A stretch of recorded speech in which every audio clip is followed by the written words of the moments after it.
Après la clôture hier de la session extraordinaire, l'Assemblée nationale ouvre aujourd'hui sa deuxième session ordinaire de la 3e législature. C'était au palais du 15 janvier. Aujourd'hui, 5 octobre, c'est la journée mondiale des enseignants. L'événement a été marqué par quelques activités organisées ce matin par les différentes formations syndicales des enseignants. La Fédération tchadienne de karaté a remis ce matin au ministre de la Jeunesse et des Sports les médailles remportées lors des différents championnats d'Afrique.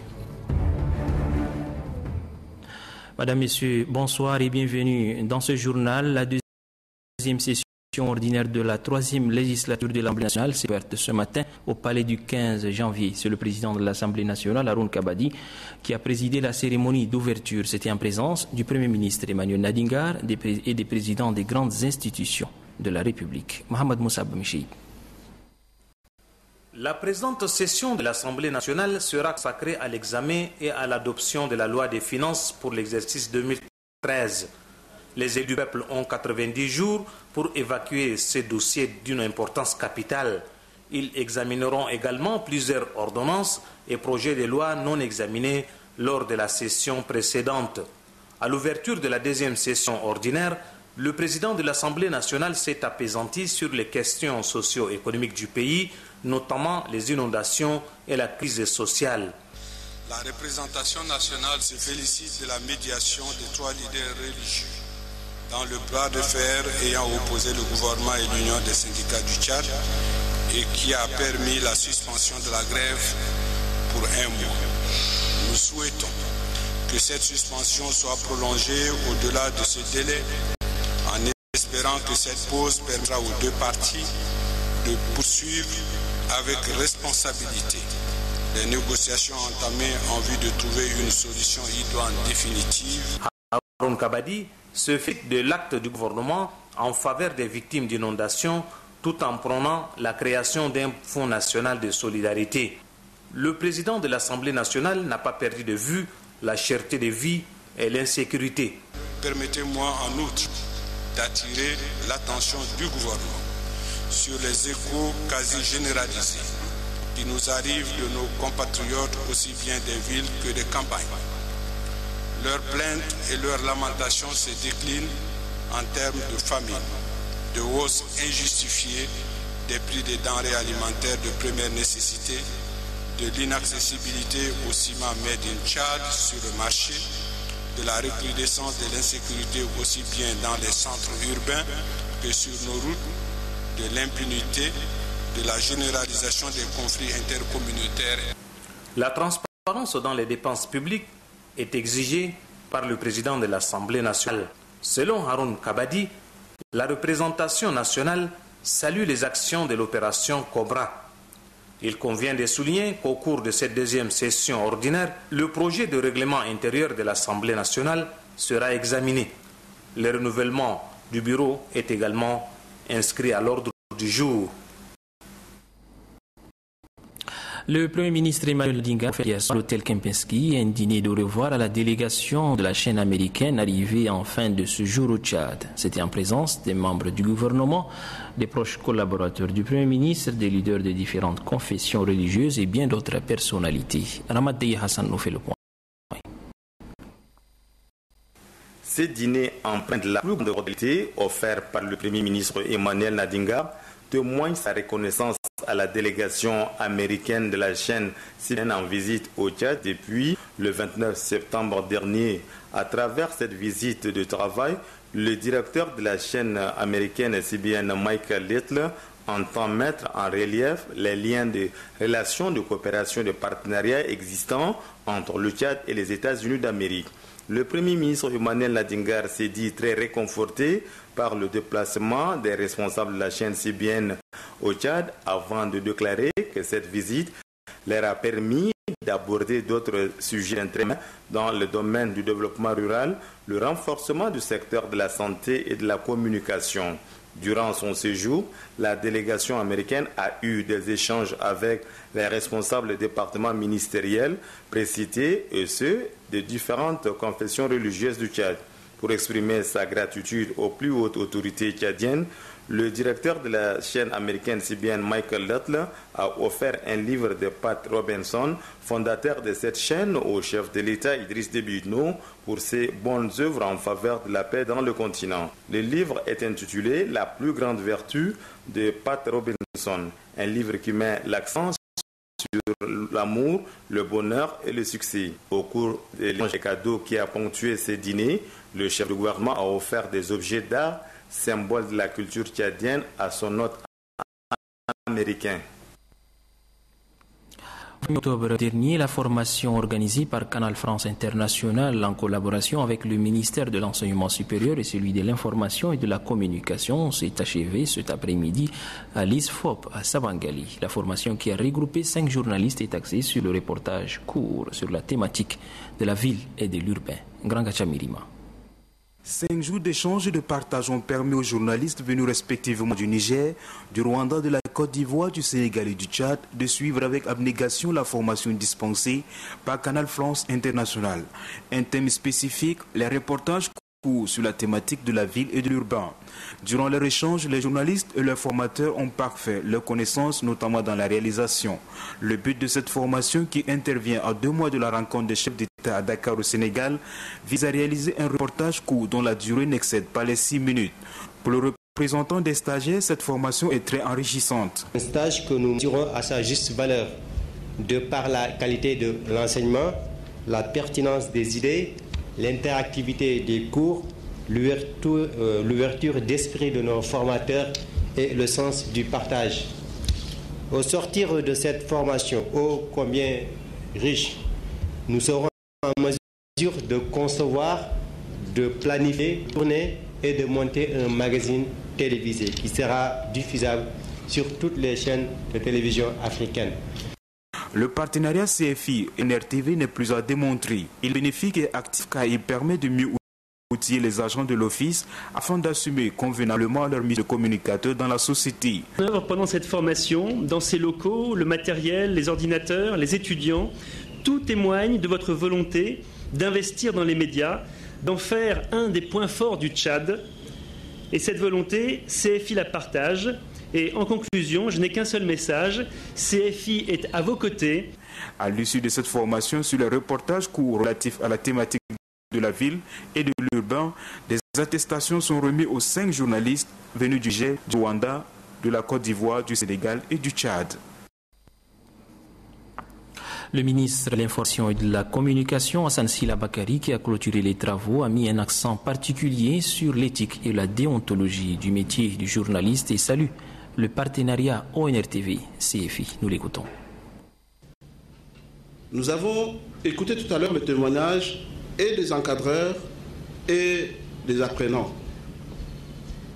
Ils ont dans leur témoignage un mot en commun. La vraie information. Évitons de véhiculer des clichés. Évitons de véhiculer la désinformation. Disons à tous ceux qui nous suivent, à nos auditeurs, à nos téléspectateurs, à nos lecteurs, rien que les faits. Parce que ce que nous avons appris, c'est que les faits sont sacrés et les commentaires sont libres. Qu'au Tchad, il y a la détente, il y a l'espoir, et il y a la vie tout court. Parce que derrière tous ces Tchadiens, il y a un homme qui a décidé un beau jour, un 1er décembre 2010, de faire renaître le Tchad. Nous avons traversé 40 ans de guerre, 40 ans de violence, 40 ans de division. Aujourd'hui, nous avons besoin d'une presse au service du développement, une presse au service des Tchadiens, une presse pour la paix, l'unité nationale et la réconciliation nationale. Nous sommes aujourd'hui un havre de paix dans un océan de turbulences. Tous les pays qui nous entourent, la plupart en tout cas d'entre eux, connaissent de vrais problèmes. Et nous sommes une stabilité. Jaloux de cette stabilité, nous voudrons la préserver, mais nous voudrons aussi et surtout contaminer les autres avec cette stabilité. C'est pourquoi je dis que cette formation qui a été réalisée au Tchad est la bienvenue et elle doit être multipliée. Les pays qui ont en partage le lac Tchad viennent d'élaborer des stratégies pour l'éradication du poliovirus sauvage autour du bassin. C'est à la faveur d'une réunion transfrontalière qui s'est achevée ce matin ici à N'Djamena. Une réunion qui a permis aux participants d'identifier les zones d'intervention par pays. Ganda Tawamia. Les 4 pays qui ont en partage le lac Tchad ont désormais des plans communs d'intervention transfrontalière synchronisés pour l'arrêt de la circulation du poliovirus sauvage autour du bassin du lac Tchad. Les participants à cette réunion transfrontalière autour du lac Tchad pour l'éradication de la poliomyélite venus du Cameroun, du Niger, du Nigeria et du Tchad ont pu identifier les zones d'intervention par pays, les points de passage et d'accessibilité, ainsi que les défis et contraintes liés aux activités transfrontalières et des corrections à apporter. Pour le ministre de la Santé publique, les résultats auxquels sont parvenus les participants à la réunion de N'Djamena sont à la hauteur des attentes. Dorénavant, nos 4 pays disposent des outils très indispensables de collaboration dont la mise en œuvre efficace et effective permettra de contourner tous les obstacles à la lutte transfrontalière contre le poliovirus sauvage.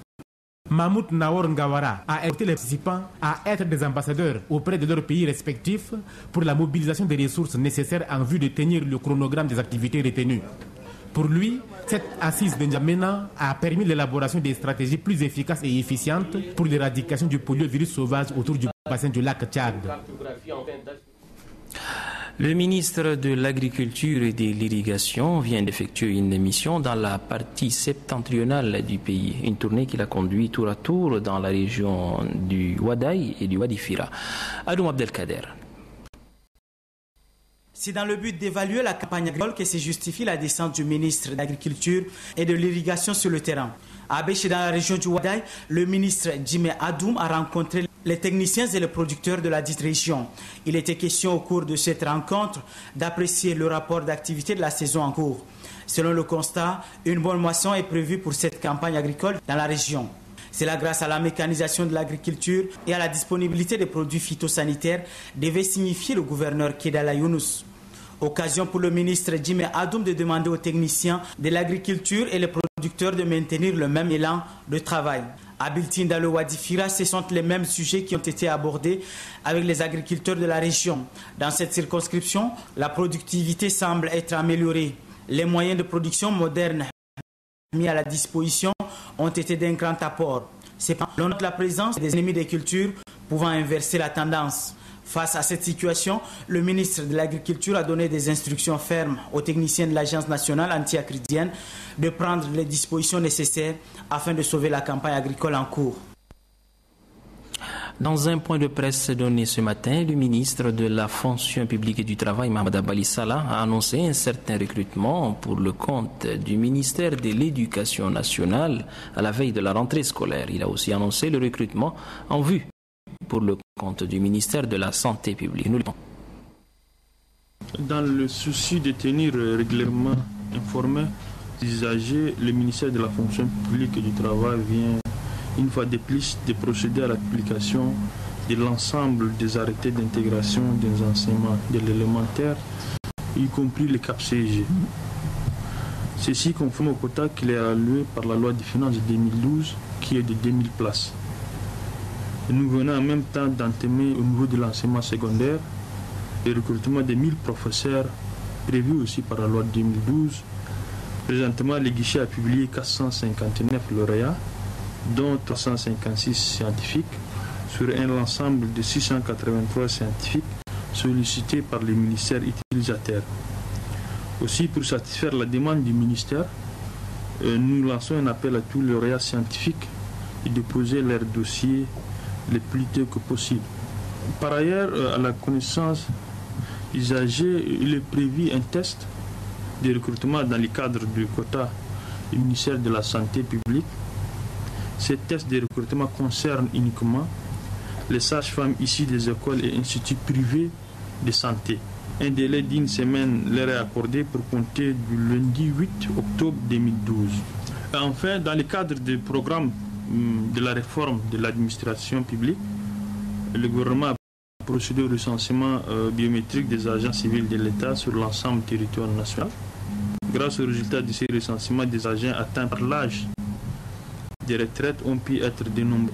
C'est ainsi qu'au titre de l'année 2012, le ministère de la fonction publique et du travail a procédé au départ à la retraite de 411 fonctionnaires et a dégagé 183 agents contractuels. Après avoir donné le coup d'envoi de la rentrée scolaire 2012-2013 à Mongo, la délégation conduite par le ministre de l'Enseignement secondaire, Omar Ben Moussa, s'est rendue à Bitkin. Dans le chef-lieu du département d'Abtouyour, cette délégation a eu des séances de travail avec les différents acteurs du système éducatif. Adoumbe Hortense. Pour la renaissance de l'école tchadienne, le ministre de l'Enseignement secondaire, Omar Ben Moussa, invite les différentes parties impliquées à jouer pleinement leur rôle en vue de sauver le système éducatif tchadien. Raison pour laquelle il a rencontré personnellement les représentants des syndicats des enseignants, les associations des parents d'élèves et les inspecteurs départementaux et pédagogiques d'Abtouyour.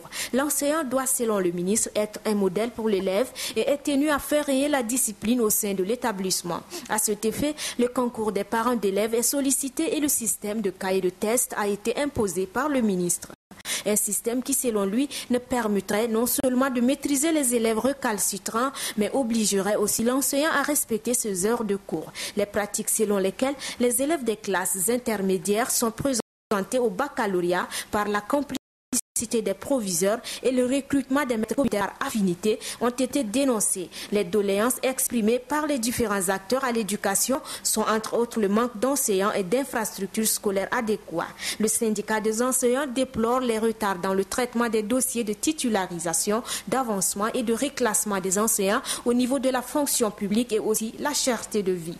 Pour corriger ces failles, Omar Ben Moussa sollicite la collaboration des enseignants afin de dénoncer ceux qui ne se présenteraient pas à leur poste. S'agissant de retards accusés dans le traitement des dossiers, les dispositions seront prises pour faciliter leur circuit administratif. À propos de la cherté de vie, la délégation a informé l'auditoire que le Guira fait partie des régions qui bénéficieront des indemnités de cherté de vie d'ici 2013. Le ministre de l'Enseignement supérieur, Makay Hassan Taïso, présent à cette rencontre, propose aux ressortissants de la région en instance d'intégration de développer des stratégies telles que le volontariat pour combler en partie le manque d'enseignants ici évoqué. Aujourd'hui, 5 octobre, c'est la journée mondiale des enseignants. Le syndicat national des instituteurs du Tchad et le syndicat des enseignants du Tchad ont célébré avec faste l'événement. C'était ce matin à l'école du centre et au ministère des Affaires étrangères. Et c'est la Abdelkader. C'est dans une ambiance de convivialité que les instituteurs du Tchad se sont réunis dans l'enceinte de l'école du centre pour commémorer la journée qui leur est consacrée.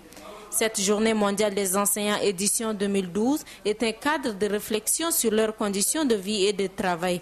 Agissons pour les enseignants, ce thème est évocateur. Il interpelle le gouvernement sur le rôle que joue un enseignant. Du côté du ministère des Affaires étrangères et de l'intégration africaine, ce sont les militants du syndicat des enseignants du Tchad qui se sont réunis pour célébrer la journée. Pour cette 19e édition de la Journée mondiale des enseignants, le syndicat national des instituteurs du Tchad et le syndicat des enseignants du Tchad recommandent au gouvernement l'application effective des accords signés avec les partenaires sociaux, l'application de grade terminal dans la grille salariale et l'application automatique des changements d'indice par les services de la solde. En plus de ces revendications, les deux organisations syndicales n'ont pas perdu de vue les questions de la sanction exemplaire contre les auteurs de violences en milieu scolaire et le relèvement de l'âge de la retraite des fonctionnaires à 65 ans. Le syndicat des instituteurs du Tchad a célébré de sa manière la journée. Un point de presse a été organisé ce matin au lycée Félix Eboué. Dans son intervention, le secrétaire général adjoint du syndicat a interpellé les acteurs et les promoteurs du système éducatif pour une amélioration des conditions de travail des enseignants. Nous l'écoutons. Le syndicat, après analyse profonde et par ma voix, interpelle l'instituteur, le gouvernement, les parents d'élèves, les organisations qui œuvrent dans le système éducatif, les partenaires techniques et financiers, pour ne citer que ceux-là, au partage du dit défi que doit relever l'instituteur afin de susciter en eux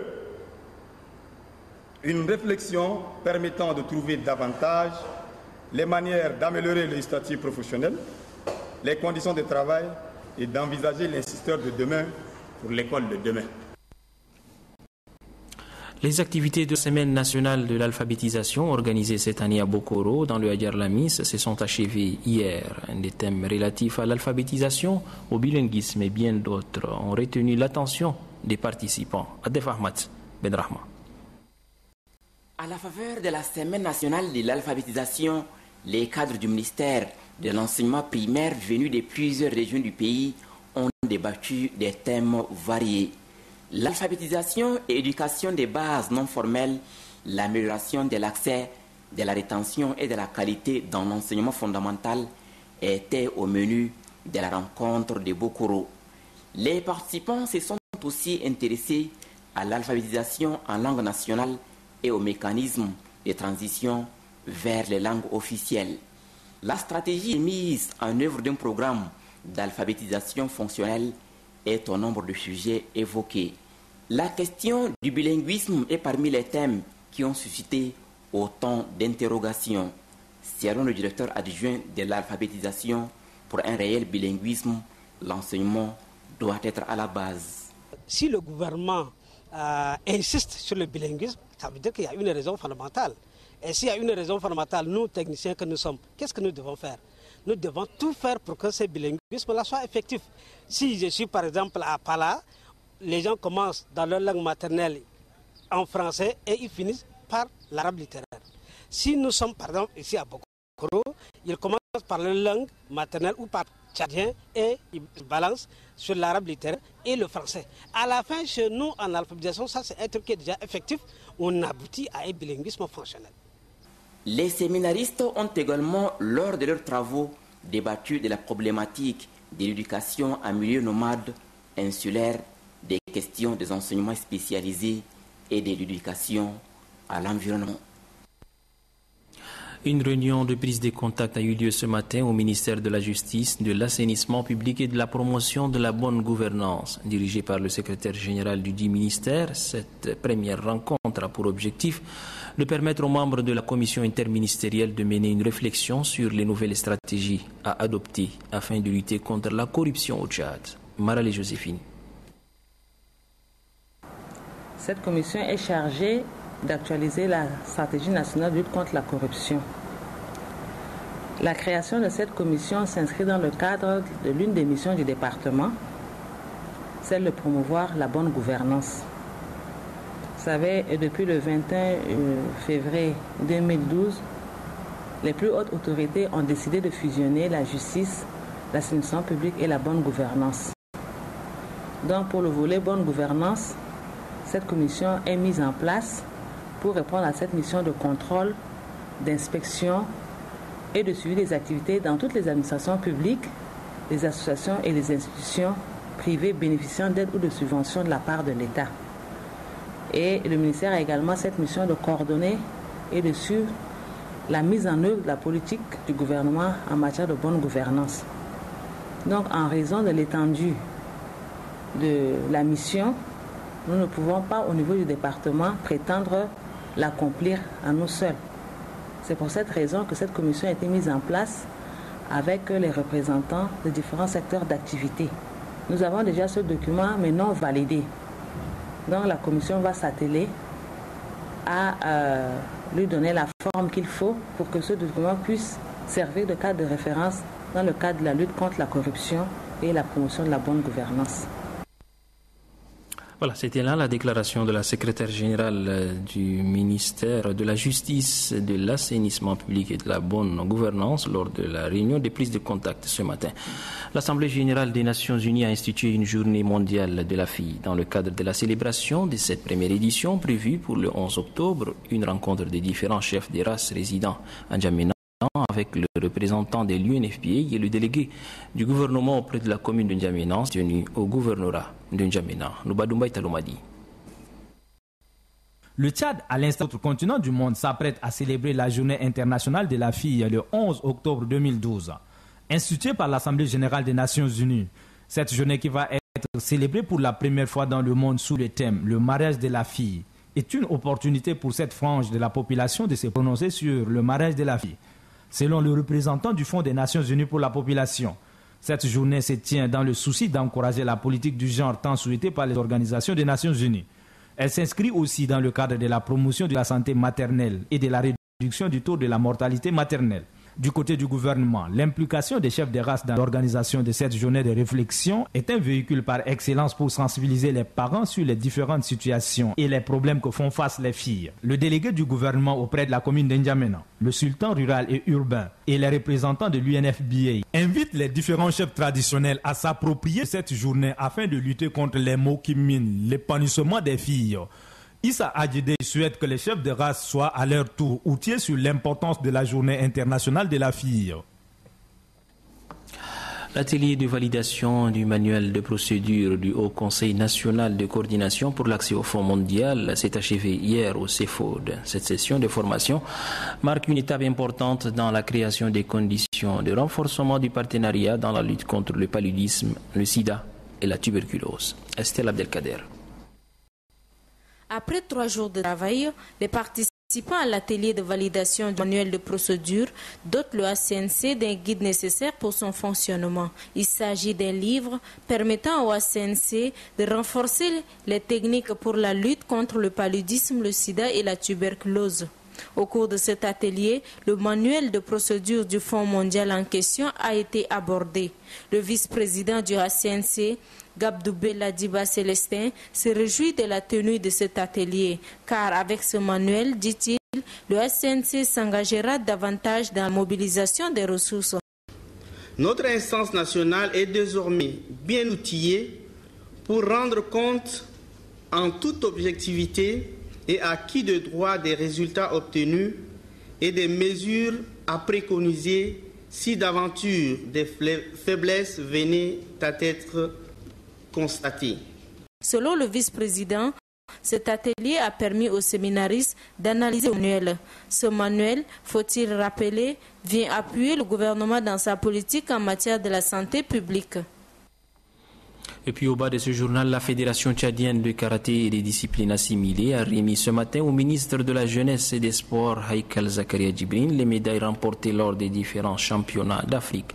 C'était au cours d'une cérémonie qui s'est déroulée dans l'enceinte de la direction du Fonds de développement du sport. Niébédé Vincent Kendi. Après avoir remporté plusieurs médailles lors du championnat d'Afrique de karaté 8e édition de la zone 4 tenue en juillet dernier à N'Djamena, puis récemment à la 14e édition tenue à Rabat au Maroc, lui a permis de remporter des dizaines de médailles. Ces médailles sont remises au ministre de la Jeunesse et des Sports Haïkal Zakaria Ben Djibrine par le président de la Fédération tchadienne de karaté et de disciplines assimilées. Le Tchad a occupé le 2e rang après le Cameroun, suivi du Congo et du Gabon, totalisant ainsi 17 médailles, dont 2 en or, 6 en argent et 9 en bronze. En tout, 3 médailles en bronze sont remportées par l'équipe féminine de karaté au championnat qui s'est déroulé au Maroc. Le président de la Fédération tchadienne de karaté et des disciplines assimilées, Madi Kazoué, a demandé au ministre de la Jeunesse et des Sports de soutenir sa fédération. Pour le ministre Haïkal Zakaria Ben Djibrine, c'est une occasion pour lui de transmettre ses médailles et doléances aux autres autorités. Le gouvernement ne ménagera aucun effort pour vous aider à atteindre vos objectifs, à savoir votre participation au championnat du monde qui aura lieu d'ici le mois de novembre 2012 à Paris, Bercy, et aux futures échéances des compétitions africaines. Le Tchad, faut-il le souligner, a posé sa candidature pour abriter en 2016 la 16e édition du championnat d'Afrique de karaté senior. Voilà, c'est ici que s'achève ce journal télévisé en français. Merci de l'avoir suivi. Très bonne suite des programmes sur Télé Tchad.